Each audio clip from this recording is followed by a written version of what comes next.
શ્રાવણ મહિનો એટલે ભગવાન શિવની આરાધના અને ભગવાન શિવની કૃપા મેળવવાનો પવિત્ર મહિનો।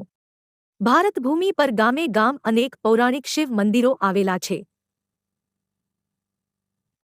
આવું જ પૌરાણિક શિવ મંદિર વડોદરા શહેરનીથી 10 કિમી દૂર આવેલા દશરથ ગામ મધ્યે આવેલા મહાદેવના મંદિરે શ્રાવણ માસમાં દશરથ ગામના યુવાનોએ ભગવાન શિવનો અનોખો શણગાર કરી ભગવાન શિવના લિંગને માટીનો ઉપયોગ કરી શ્રાવણનો છેલ્લો શનિવાર હોવાથી ભગવાન હનુમાન સ્વરૂપનું મુખારવિંદ બનાવવામાં આવ્યું હતું।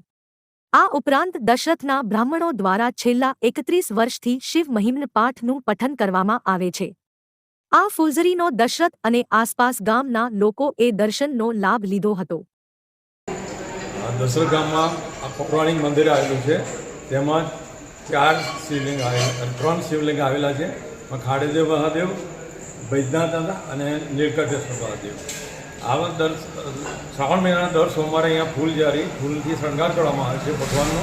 તેમ આજે પણ શ્રાવણ મહિનાનો છેલ્લો શનિવાર હોવાથી અહીંયા આગળ ફૂલજારી કરવામાં આવેલી છે। આજે સામે દેખાય છે દાદાને હનુમાનજીનું સ્વરૂપથી શણગાર કરવામાં આવેલો છે। એમનો મુખવટો હનુમાન દાદાનો બનાવવામાં આવેલો છે। તેથી ગામજનોને અહીંયા આગળ મોટી સંખ્યામાં દર્શન કરવા ઉમટ્યા હતા।